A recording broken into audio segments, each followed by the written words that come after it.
I was a big Modi Bhakt. I really believed that he Why did you admire him in the way that you did, and what changed for you? I wrote against him when the Gujarat riots happened, but I felt that he had been treated unfairly because what happened in Gujarat had happened 1,000 times over in secular times by secular parties. When you liked Sonia, in the days that you were their friend, what did you like about her? She was very generous and very warm, and if she gave you her friendship, she really gave it. She was very, very generous with Atish. She sent your son clothes. Oh yeah, she would bring them from Italy, and she dropped me because I did a profile of her in India Today. And I've written that story very often, where Arun Puri said to me, he said, I don't mind being considered a chamcha of Rajiv Gandhi, but I'm not going to be considered a chamcha of Sonia. When people say, and they often say, Tavleen, you're obsessed with Sonia. You've heard that. There's something personal there's something visceral there. You're obsessed with her. And I think you at one point said that she has been, in a way, in the UPA years, a de facto prime minister. She was. There's no question about that. There was no question at all about that. Now they say that I'm obsessed with Narendra Modi. I'll come to the state of journalism in a bit, but I want to talk a little bit about what's happened with Atish Taseer, your son. But before we come to the fact that he can no longer come to India and visit you, at least at the moment, let's talk about that time that you brought him up as a single mother. Sonia Gandhi used to send clothes for Atish, yes. That Vasundhra Raje, who was then a very close friend of yours, used to help you financially. Your mother used to help you financially. I'm ready on this program to say that may they be cursed for what they did. How many times did you meet Bhindranwale? I can't remember. Many times. Did you ever think he would kill you? Why would you not be more empathetic about women who are speaking about sexual harassment? If a woman who is over the age of 18 willingly goes to a man's bedroom, she knows what she's doing. And I think that, you've got to be more balanced about that.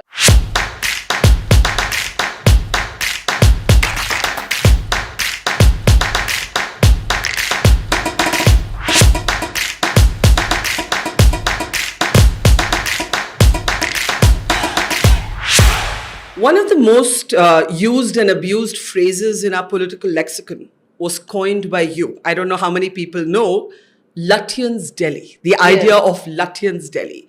What does it actually mean to you? Well, at that point that it was going, I grew up in Lutyens Delhi. That my grandfather was one of the contractors who built Lutyens Delhi. So when the whole conversation began about Modi coming to Delhi, I actually wrote a piece in my column saying that the people living inside Lutyens Delhi were shaking with fear at the thought of him coming because he was a total outsider. He was the kind of person that they couldn't co-opt to this very cozy little space where the rulers of India lived like princes. And, the world didn't know about it. And so he sent for me Modi to Ahmedabad. And he was delighted with the piece. So, I got a call the next day saying, Narendra Modi wants to see you. So, I was quite pleased. And that's how it began. But, it's now acquired a totally different thing. Lutyens Delhi is occupied by him and his men. So it's a new Lutyens? Absolutely. It's the old lot, poor things, are, not in Lutyens Delhi anymore. And also, I always objected to the fact that that it should be government housing in the most expensive part of Delhi. And it's a very bad example to set for the rest of the country, because even when you travel, you see that in a small town, the only street that is clean and has trees, etc., will be where the collector, the police chief, and where the high officials live. So I really, I object to that kind of thing. We shouldn't be paying for our officials, our MPs, to live like kings when they can't provide housing to ordinary people. Are you Lutyens Delhi, new or old? I am old Lutyens Delhi. And I have a little property in Lutyens Delhi because, my mother inherited it. But, I don't like Lutyens Delhi as it is now. But it's a metaphor. It's not just a physical Yeah. or a geographical description. And the metaphor was of an old elite, challenged by a new elite. Do you see yourself as part of, certainly you were part of the old elite. Do you see yourself as part of the new elite? No, it's completely closed to me, the new elite. I don't have any access at all. Why did that happen, you think?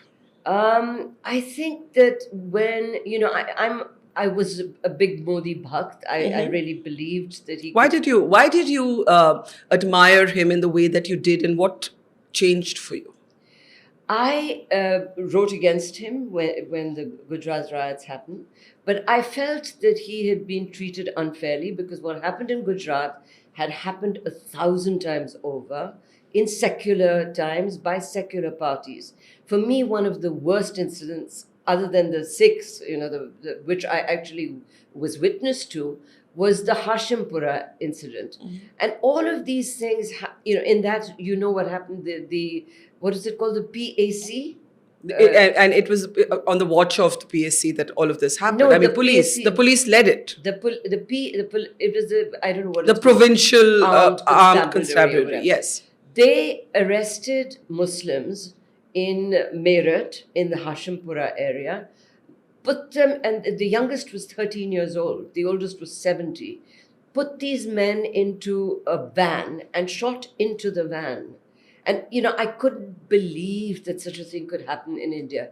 If a couple of them hadn't survived, because they threw the bodies into the canal after that, the Ganga Canal goes by, and one or two of them survived and ended up in the medical institute. And I actually met them and heard about this incident. I mean, it was like a Nazi-style shooting. And who was Prime Minister? Rajiv Gandhi. Who was Prime Minister when the Sikhs were massacred in Delhi? Rajiv Gandhi justified it. So I felt that a lot of people, including maybe you, were unfair to him. In what way? Well, you made it sound as though it was the first time that this had happened since 1947, and it certainly wasn't. Do you think, looking back, that impression that people took away was because it was the first time a riot had actually been chronicled on television? Yeah. It was the first. Because I don't think anyone set out or, to do anything but to report the story. I was certainly, a young reporter in my 20s, just telling the story that I was assigned to report. But it was the first time. I don't know what impression 1984 would have been created had it been captured on TV news. I agree with you. But there was almost no reportage of 1984 in the print media. You had to actually get people to allow you to do a story on what happened to the Sikhs. I remember a year later going to Tilak Nagar, where the widows were, and they were openly cursing Rajiv Gandhi and wishing him, doom and death and things like that, because they hadn't been helped at all. And nobody was prepared to listen to their stories. Now, I admit that there wasn't television, but there was journalism. There were journalists who did not report that story. What is the image that stays with you from 1984? I remember for a start that, I was writing for the Sunday Times London. And they, of course, thought that Punjab was going to erupt. And so they sent me off to Amritsar. She was killed on the 31st of October. On the 1st, they sent me off. And I had to leave Atish, who was, I think, 3 or 4 years old. And, I spoke to my mother and I said, can you come and stay with him? Because he's alone. I was in a little Barsati and golf links at that point. And she said, nothing's going to happen. You don't understand India, it never happens like that, etc. I then come back from Amritsar that evening, and the image has stayed with me because my grandmother faced the same thing in Lahore when they had to flee. And I smelt burning, it wasn't like burning flesh, but burning as I came out of the airport. And there was this smoke coming in from the rest of Delhi, and I couldn't find a taxi. I couldn't go in. And at that point, I used to wear a khanda, a gold khanda. And, it's that's identifiably a thing. And so I somehow managed to persuade South Indian gentleman to give me a lift to to Rafi Marg, where the office of the telegraph was, or, wherever. And on the way outside the Ashoka Hotel, we saw the first burnt bodies in the street. Then we saw taxis with, dead men, on the thing. And I couldn't believe that this was in the center of Delhi and there were bodies in the streets. Yeah. That I've never been able to forget. I sometimes have nightmares of that. And then we went the next day after that. On the 3rd, Rajat Sharma and I went to Tirlokpuri, and we saw what we thought was just garbage burning, and they were bodies. And he remembers a foot, and I remember an arm, of somebody with a ring on it, or the other way around, I can't remember. But, I think you wrote it was an arm with a ring on it. Yeah. A hand stretched out with a ring on it. And he remembers the foot. And, we were in shock, I have to tell you. Those are the images that stay with me. So let's start with Rajiv Gandhi, on whose watch this happens. You liked Rajiv Gandhi. You were friendly with his wife, Sonia. You write about this friendship and how it went sour in your book, Darbar. When you liked Sonia, in the days that you were their friend, what did you like about her? She was very generous and very warm. And if she gave you her friendship, she really gave it. She was very, very generous with Atish. She sent your son clothes. Oh, yeah, she would bring them from Italy and pretend that they were for Menika's son and say, oh, no, he's too big because I think he's a year older than Atish. So she's a very generous woman. And, I must tell you this, that I admire very much that she became the most important politician in India. She couldn't speak Hindi when Rajiv was killed. She had no idea who was in the Congress party. She had no idea of how to conduct an election. Nothing. And look where she got. She became and remains actually one of the 10 most powerful politicians in India. So I admire her. So, I have no hostility to her. Then who do you have the hostility to? I don't have any hostility, Barkha. I'm a journalist. I report what I see. I have no... Yeah. She dropped me because I did a profile of her in India Today. And I've written that story very often, where Arun Puri said to me, he said, I don't mind being considered a chamcha of Rajiv Gandhi, but I'm not going to be considered a chamcha of Sonia, because she actually gave me all the information that we needed as an interview on the telephone, and agreed with. But so she knew you were doing the story on her. It was done with her permission. She didn't give a full interview because Manishankar Iyer advised against it. But she actually, on a personal level, gave me the interview, telling me what she did in her spare time. That's what Arun Puri said. We want to do a profile of her because we don't even know what she sounds like, and she's everywhere with the Prime Minister. And, we don't know what she does in her spare time. We don't know the kind of music she likes. So go and ask her. So it was all of that stuff. But Dilip Bob was put on the job with me. And to make it sound like I wasn't really being a chamchi, I put in one line saying you can either be Lalita Shastri or Raisa Gorbachev. And that was one line that she objected to. The other line that she objected to I said her friends using her name. And they were, in every drawing room in Delhi, there was the Quattrokis saying, what can we do for you? How could we help you? And it wasn't just them. And for a generation that's too young to know who the Quattrokis are, they're the family that then eventually gets linked to the Bofors scandal. Exactly. Yes. The money from the Bofors bribes was found in their personal accounts. Now, why would an armaments company bribe a fertilizer salesman unless he could really help them swing that deal, right? She's never actually they've never traced the money to her because maybe she didn't actually get it, maybe other people did. But, in any case, she objected to those two things. And then when I write about this, when she, I tried to see her, I said, I'll come and tell you the names. And she, after that, she never, all access was dropped. How did you feel about that? I felt very bad about losing, because I liked Rajiv to the end. And then Louise and Salman Khurshid said, you've got to try and resolve this with Rajiv. And so they were living opposite 10 Janpath in a house, and it was Eid or it was Ramzan, and there was iftar, and Rajiv was coming. So this was just like maybe 2 weeks before he was killed. And I said to him, I said, Rajiv, what is the problem? I'm criticizing the Prime Minister of India or, Rajiv, the politician. What's that got to do with personal things? He said, I have no personal problems. So I said, so can I come to interview in Amethi then? He said, please do. And so I went there, and again, she tried to stop it. She was at the airport, I arrived with a television crew, and she said, she was cold as ice, and I don't know how I managed to get the interview finally, but I did, and that was the last time I saw him. What do you think there's, from your time that you knew both of them well, what is the one thing about the Gandhi family that you think people don't know, but you got a chance to observe? Well, I didn't know Indira Gandhi. I mean Rajiv Gandhi and Sonia Gandhi. I think that there's a decency in their personal dealings with humans, with others, even with their dogs. There's a decency underneath the. Certainly, Rajiv was a very decent human being.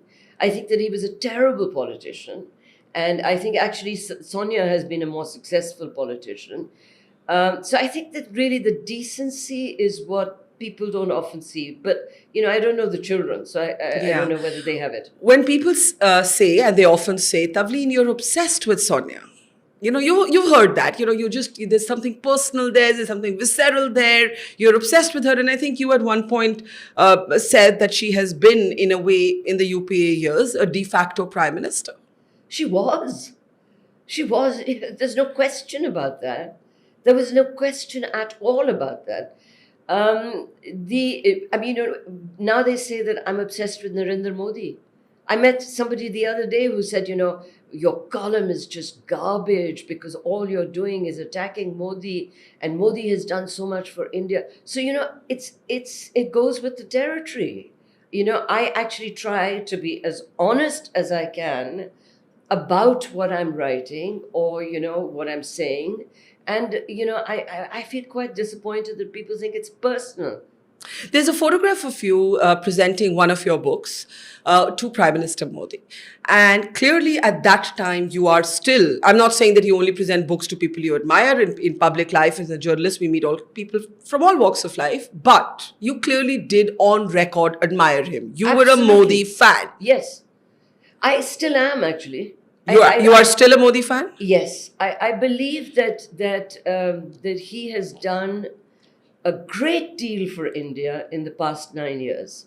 I don't like some of the things that he's done, but in general, I see when I travel villages that now have toilets in their homes, in village homes. I see roads in villages. I see women who, in the deserts of Rajasthan, you will find women with gas cylinders. So he's done a lot for India in that way. Look at the infrastructure that's being built.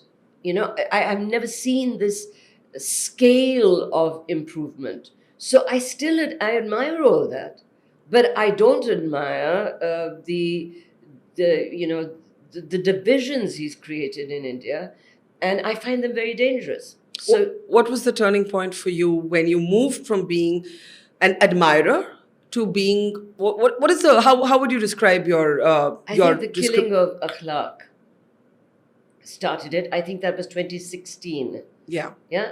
Just before demonetization, I began to think, my goodness, he doesn't understand economics at all. But politically, when that happened, after it happened, like maybe a few days later, and I was in with the whole RSS lot and I went and saw a very senior RSS leader, and I said, "Why don't you say something?" I said, "आप कुछ बोलो, कुछ कहो कि ये गलत हुआ है." He said, "भाई हिंदू कम से कम मारना सीख गए हैं." And I was quite taken aback, and I actually recounted this to other BJP people, and I said, "This is wrong. I mean, you cannot support this kind of thing." So that actually began the disenchantment, because I actually don't want to see India divided again. My family is a victim of partition. I don't think that it's right to believe that it's possible to have any kind of final solution for the Muslim question, because there are too many Muslims and they didn't come from anywhere else. They're Indians. And so that is what is worrying me the most. Have you met with the Prime Minister after you began criticizing him? When was the last time you met him? The last time I met him was on Independence Day, August 15th. They have that little ceremony that in Rashtrapati Bhavan or in Rashtrapati Bhavan, but in that annex in Rashtrapati Bhavan.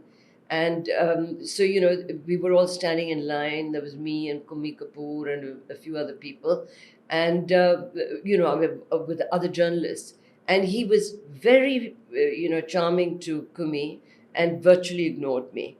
And then immediately after that, there was an India Today conclave where Kali had a little separate, Kali Puri had a photo session. There was Boris Johnson there as well.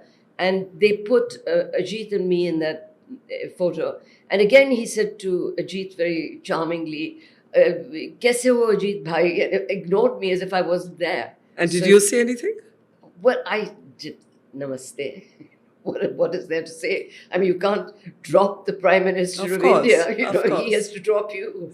And you've been dropped? I've been dropped twice. By Sonia Gandhi and Narendra Modi. Yeah. Do you wear that as a badge of honor, or do you feel a bit bad about both of it? Well, both of them. I really think that people in India do not understand the role that journalists play. Yeah. Now, for the journalism that I have understood is that our relationship with the government has to be adversarial. We're not meant to be cheerleaders.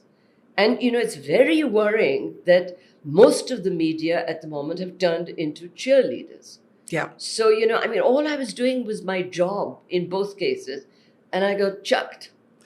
I'll come to the state of journalism in a bit, but I want to talk a little bit about what's happened with Atish Taseer, your son.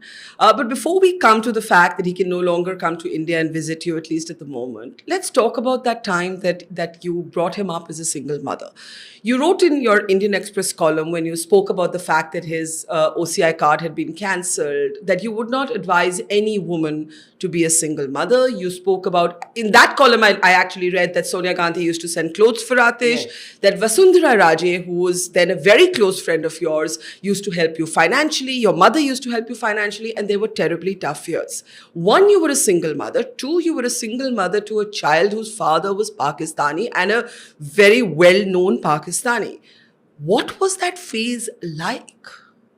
Hard, because I was actually covering Punjab and Kashmir. That was my beat. Yeah. And in Punjab, after was it Black Thunder, the second operation that they thought that I'd identified, what was his name, Jinda, no, the Delhi terrorist who was leading the whole I forget his name, Jinda, whatever, one of those stupid Punjabi names. And anyway, I had actually gone into the Golden Temple, and they, I was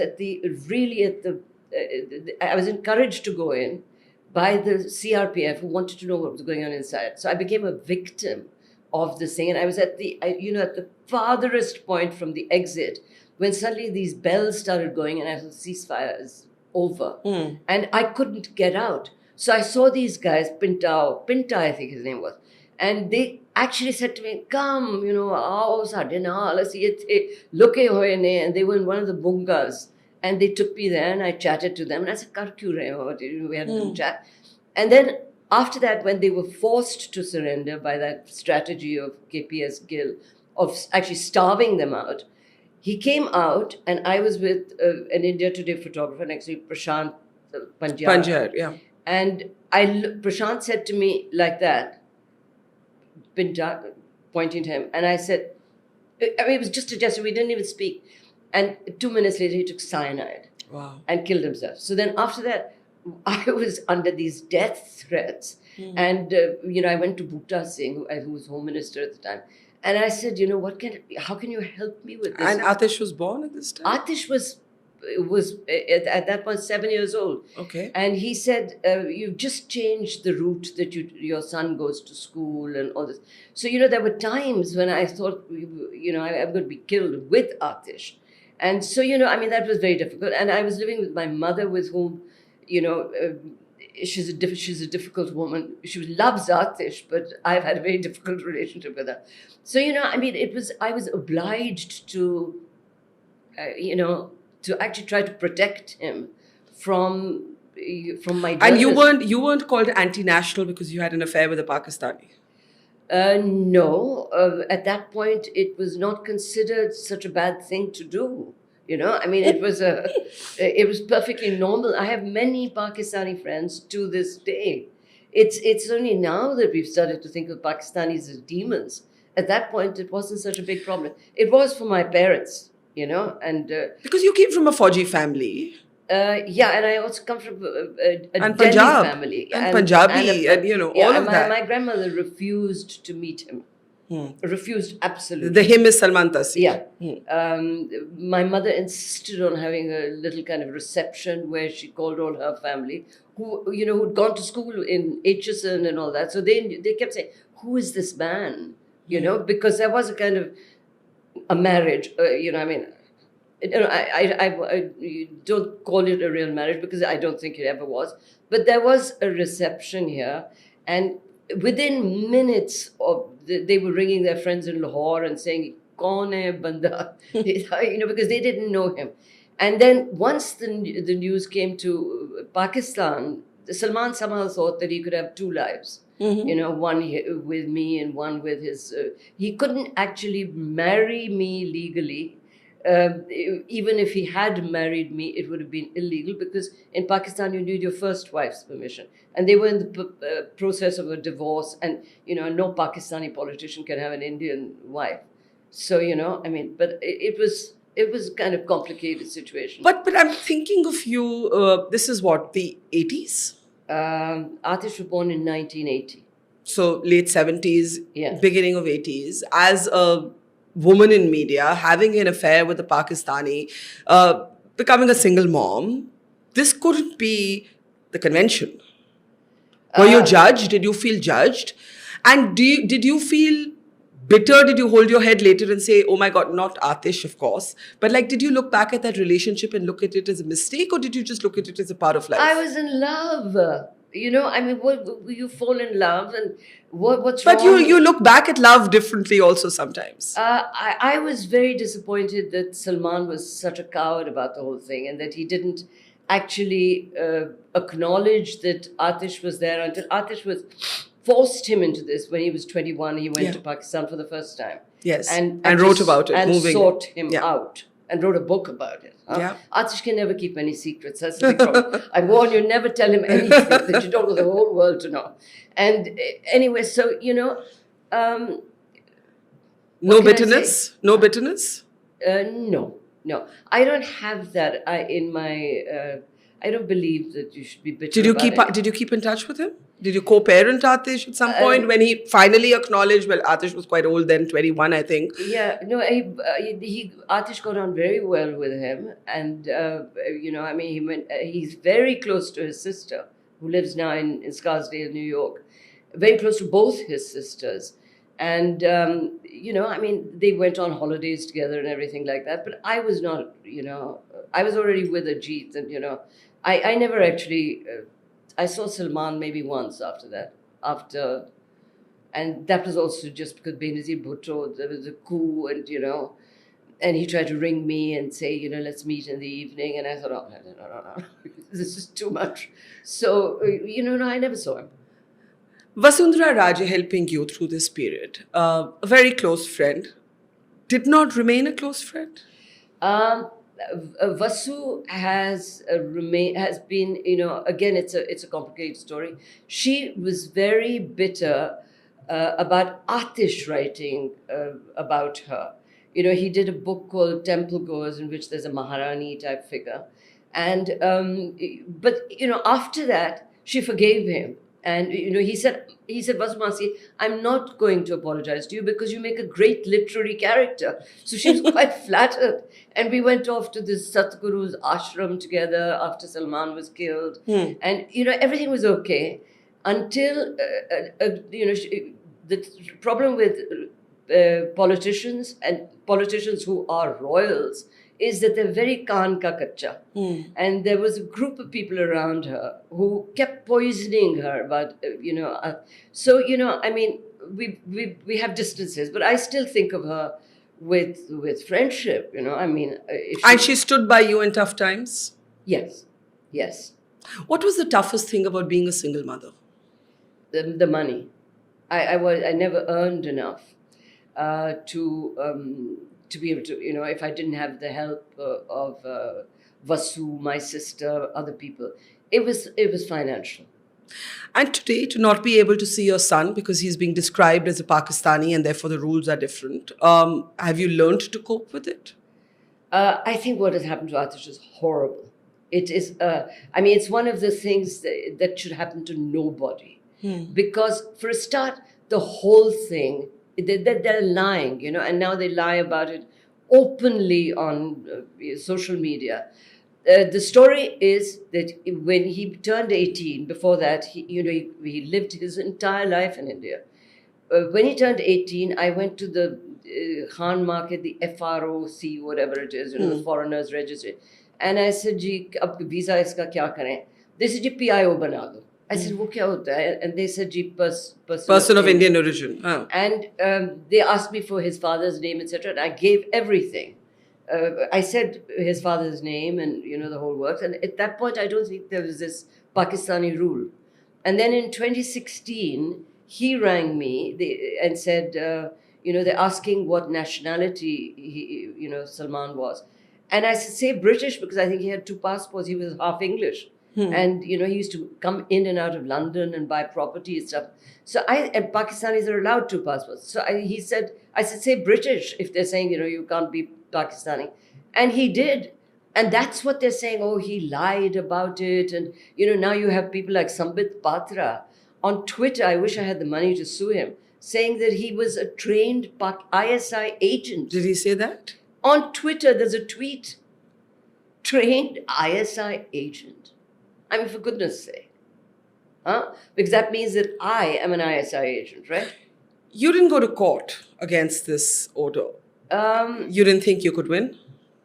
Atish did go with the help of some of his friends who were lawyers, etc. But they said, you'll never be able to win. So how do you meet him? I have to go to, I have to find ways to meet him. So I have to go to New York, which is a very expensive proposition. And so I see him like maybe 2 weeks in the year. But what is very sad is that my mother is really, she's 93. And she sort of semi-brought him up because, when we were living with her and I used to go on my travels, etc., she would look after him. And so he's the kind of, my sister's going to kill me and my nephews and nieces. But he was the favorite grandchild because he'd lived with her so long. Yeah. And so you can't mention his name. She almost doesn't know who I am. But she'll say, how's Atish? Where's Atish? And then she, bursts into tears. So, it's a terrible thing that they've done. And I'm ready on this program to say that may they be cursed for what they did. May people who think, and all those trolls who revel in this, and say, oh, go and meet your Pakistani son, and, he's a terrorist, a jihadi. This is a new trick that they've got, is they malign you so much on social media that there's an army, you can't answer all of them. You can't even block all of them. So you try to call people for help and intervention when this happened. Nobody helped? Nobody helped. I don't want to mention names, but important BJP people, and they said no. And he doesn't even get a tourist visa. I'm trying for him to just be able to. He has an American passport and a British passport. How can you deny him a tourist visa? What is he going to do if he comes here? Blow the country up? You spoke of how you never had enough money raising Atish as a single mom. Obviously, journalism didn't pay quite well in those days. Not that it evenly does now. I think a few people get a lot of money, but most journalists still continue to do this from passion, especially in the smaller towns of India. I read one very moving account of you on a reporting trip to Sri Lanka, where the road is mined, and you're thinking to yourself, I'm 44 years old. Do I really want to blow my life up for this assignment? Who will look after my son? And then you say, at some point, every journalist stops being a reporter because they get scared. Is it that as we get older, we get more scared of dying? Or is it something else? You get scared. I mean, I'd been in many situations where I could have been killed. But in Sri Lanka that day, it was... The whole thing was very weird. You sometimes have these kind of strange things happen in your head. So as I closed the suitcase before I was going off towards Batticaloa, where the fighting was, in Colombo, in the Taj Hotel or whatever, as I was closing, I said, when they find this, let me pack properly. And what am I thinking? Yeah. And then we stopped in Anuradhapura on the way to, Batticaloa. And I had a Sinhalese driver. And I said, are you sure it's okay? And he said, yeah, I'm fine. And then we had this, that delicious beef salad, beef curry that they make with appams, etc. And I thought, it's my last breakfast. And, I started feeling, I started getting nervous. And the driver continued. We continued literally to within 10 kilometers of Batticaloa.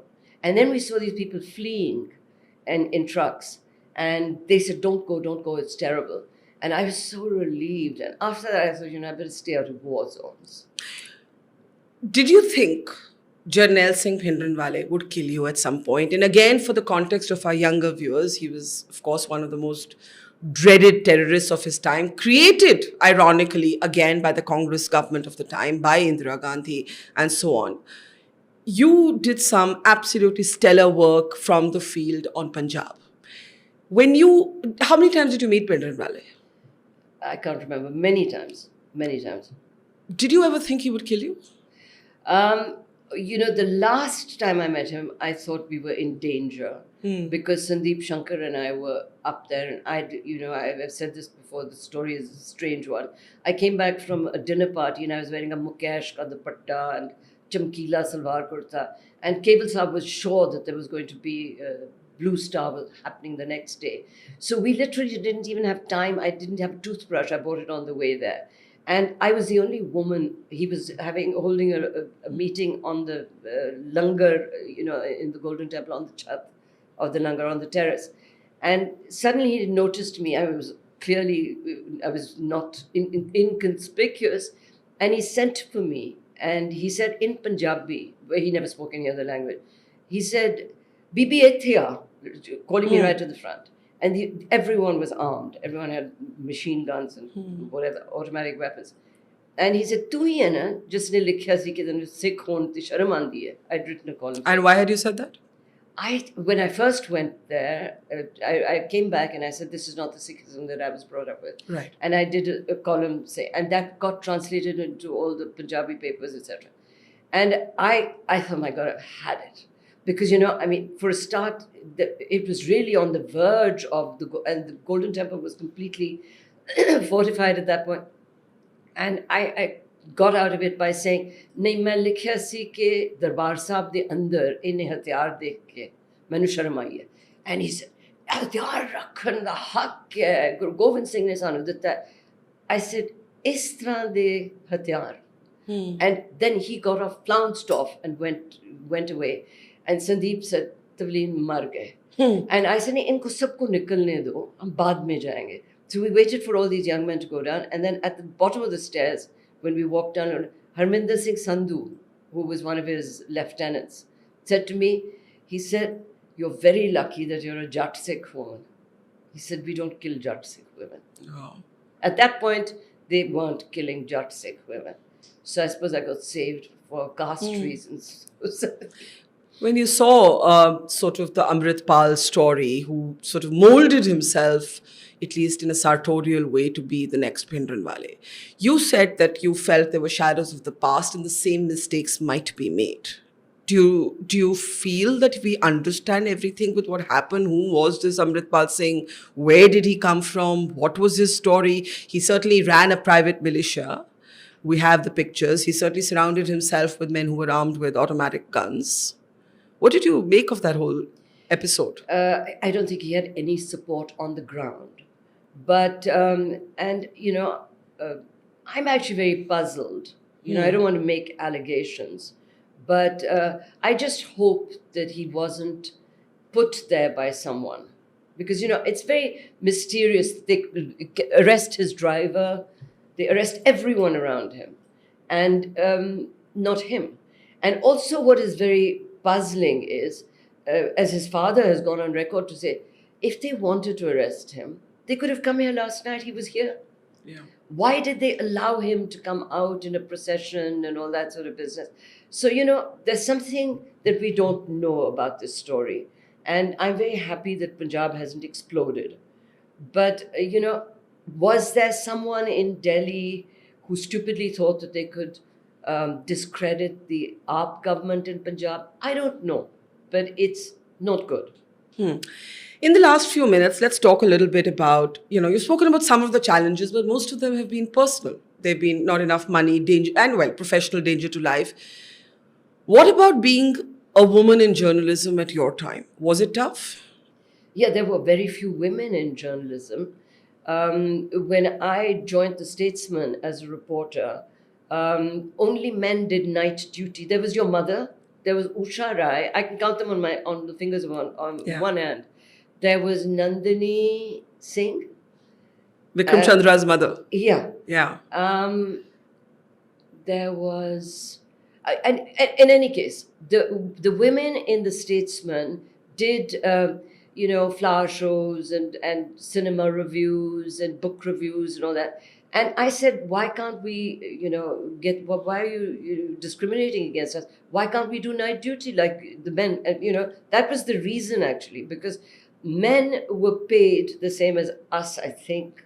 But, they did night duty. So we started doing night duty, And so at that point, it was really, we were like pioneers in that thing. And I was the first woman to be given a political column to write. Fabulous.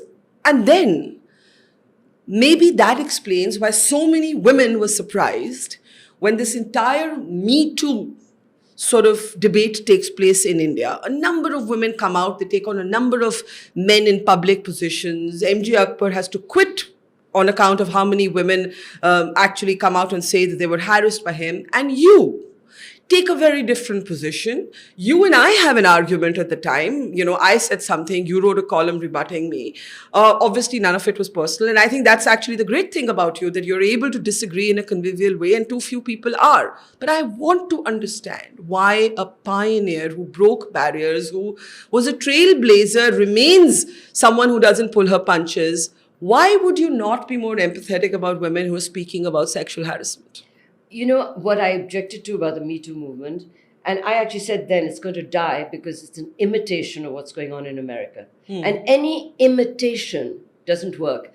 This is a country in which on a daily basis, children, little girls are raped. Their bodies are found in drains. And, so I feel that the issues in India are different, that the issues, for instance, gathering fuel wood, is a feminist issue in my view.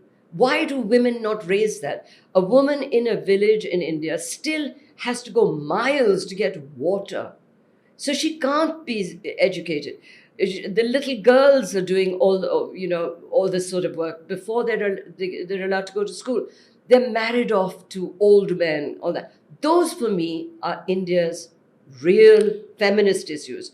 Me Too, I thought, was a small, urban, elitist issue, which is why I objected to it. Look And at I the said look, it was look, going to look at die. the wrestlers. Look at the wrestlers who are on the pavement at the time that we're recording this conversation. You have Olympians and world champions alleging sexual abuse by a very, very powerful man who also happens to be a member of parliament of the BJP, at least at this moment. Is that elitist? I'm on their side totally. And they're not saying Me Too. They're saying this is sexual harassment. I'm totally against men, powerful men, sexually harassing someone in the office, or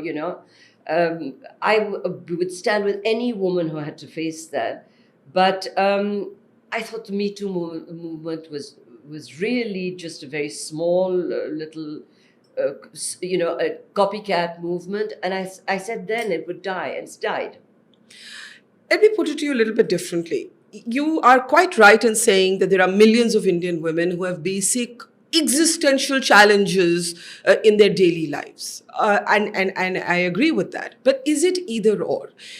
Look at the sort of deplorably declining numbers of women who are working today. We have fewer women in the labor force today than we used to at one point. Not you, but if institutionally there is a kind of looking the other way from women complaining about harassment at the workplace, do you not think, A, it directly correlates to how many women will want to work? Two, just because their issues aren't existential and everyday, does it make them any less grave? If the Me Too movement in India had raised both issues, I believe it would have been more credible.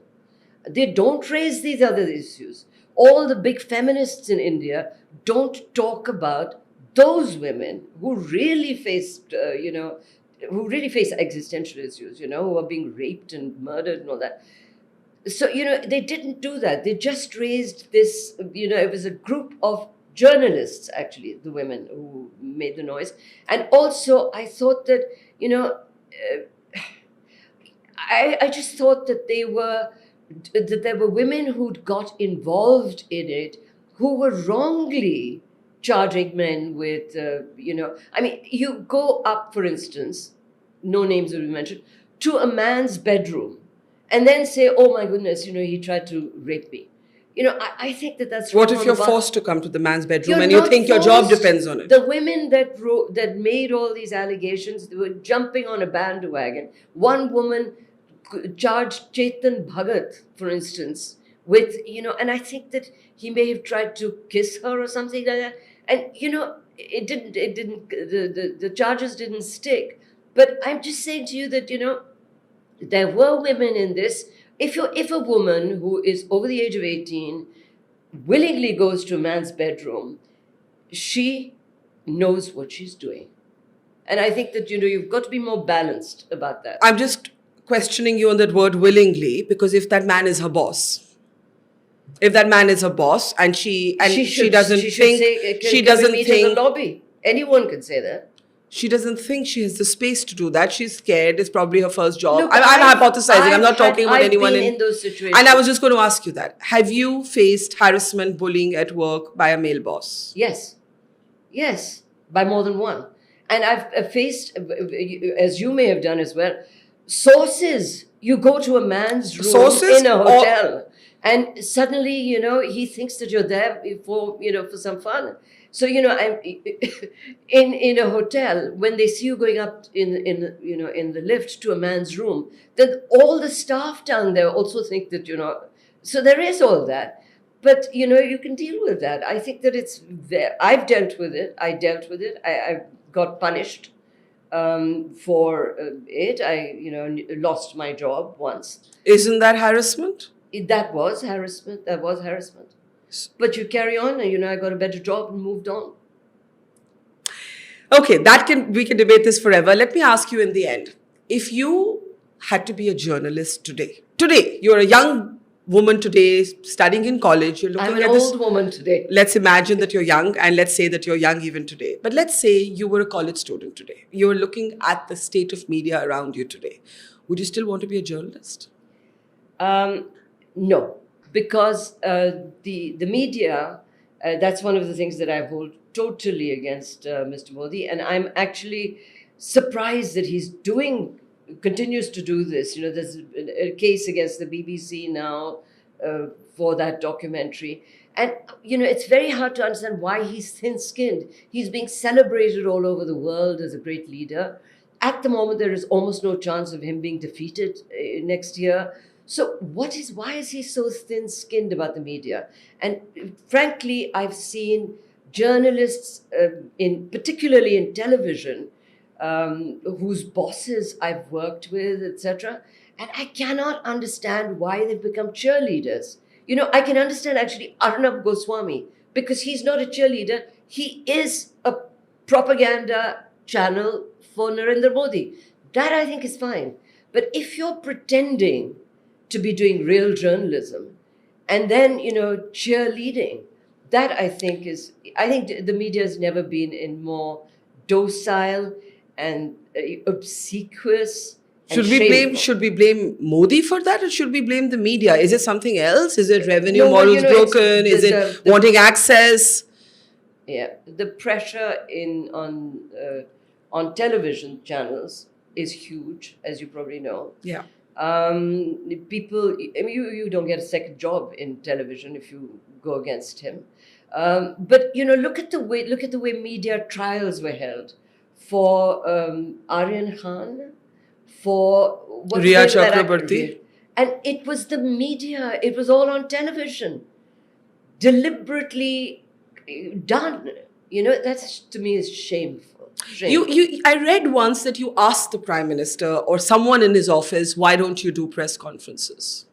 When I finally met him, when I went to give him my book, India's Broken Tryst, when we were still on good terms, and he's very charming one-to-one, and he gives you so much time. You probably have you interviewed him yourself? Long back, when in the 1990s. He gave me a whole year, like an hour. No cell phones are allowed, no aides come in. And he said to me, मैं media को नहीं समझ पाया, मैं कैसे deal करूं? And I said, आप जैसे व्हाइट हाउस में रोज कोई ना कोई आता है और अमेरिका के राष्ट्रपति के बिहाफ पे बोलता है कि ये इस इश्यू पे हमारा ये स्टैंड है, ऐसे ये क्यों नहीं करते आप? और ऐसे क्यों नहीं मिलते आप पत्रकारों से? He says, नहीं, मैं मिलता हूँ. This is what his story was. He said once he gave access to a journalist in Gujarat who said that, he was wearing Cartier glasses and designer clothes, etc. And he said, I sent him to my tailor. And the man from whom I bought glasses for the past, 50 years. And he said he didn't write the story. So, he's very suspicious of the media. And he's harming himself by being suspicious. How is it hurting him? How old? How is it hurting him? I mean, I'm asking a contrarian question as a journalist, but does it really hurt him politically in the age of social media where he can craft his own narrative? No, it hurts him because internationally, there are geopolitical reasons why India is important. It's India that is important. And at the same time, those democracies that are, applauding him for, you talk to them in private, I mean, they say it's an elected autocracy. It's electoral. But do you agree with the Western broad stroke? I think that when it comes to these matters, I think they're right. There is a huge pressure in India. There's huge pressure on me. I mean, personally, because I just don't want anyone else in my life harmed because of something I write.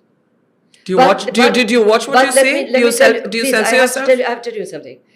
Ajit was targeted by Sonia Gandhi. He was building a city. Lavasa? Yeah, that's where the smart city idea came from, right? Modi went there and then said, asked him to come and build one in Gujarat.